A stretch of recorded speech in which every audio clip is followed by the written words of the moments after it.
10 அம்ச கோரிக்கைகளை வலியுறுத்தி போட்டா ஜியோ கூட்டமைப்பு சார்பில் திருச்சியில் கவனஈர்ப்பு ஆர்ப்பாட்டம் நடைபெற்றது.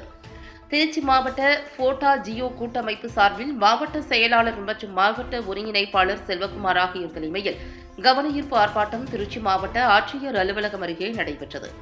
ஆர்ப்பாட்டத்தின் போது தமிழக அரசு தனது தேர்தல் அறிக்கையில் கொடுத்த வாக்குறுதியின்படி காலம் தாழ்த்தாமல் பங்களிப்பு ஓய்வூதிய திட்டத்தினை ரத்து செய்துவிட்டு பழைய ஓய்வூதிய திட்டத்தினை நடைமுறைப்படுத்திட வேண்டும்.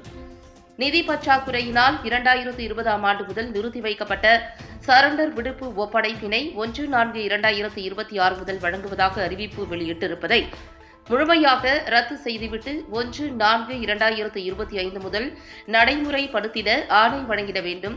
தலைமைச் செயலகம் முதல் அனைத்து துறைகளிலும் உள்ள அனைத்து பிரிவு காலி பணியிடங்களையும் நிரப்பி பதவி உயர்வினை வழங்க வேண்டும் உள்ளிட்ட 10 அம்ச கோரிக்கைகளை வலியுறுத்தி கவனஈர்ப்பு ஆர்ப்பாட்டம் நடைபெற்றது. ஆர்ப்பாட்டத்தில் 200க்கும் மேற்பட்டோர் கலந்து கொண்டனர். இந்த கவனஈர்ப்பு கோரிக்கை ஆர்ப்பாட்டத்திற்கு வாழ்த்துறை வழங்கியிருக்கிறே மற்றும் இறுதியாக நிறைவேறியாற்றிருக்கக்கூடிய தமிழ்நாடு அரசு ஊழியர் சங்கத்துடைய மாநில பொதுச் செயலாளர்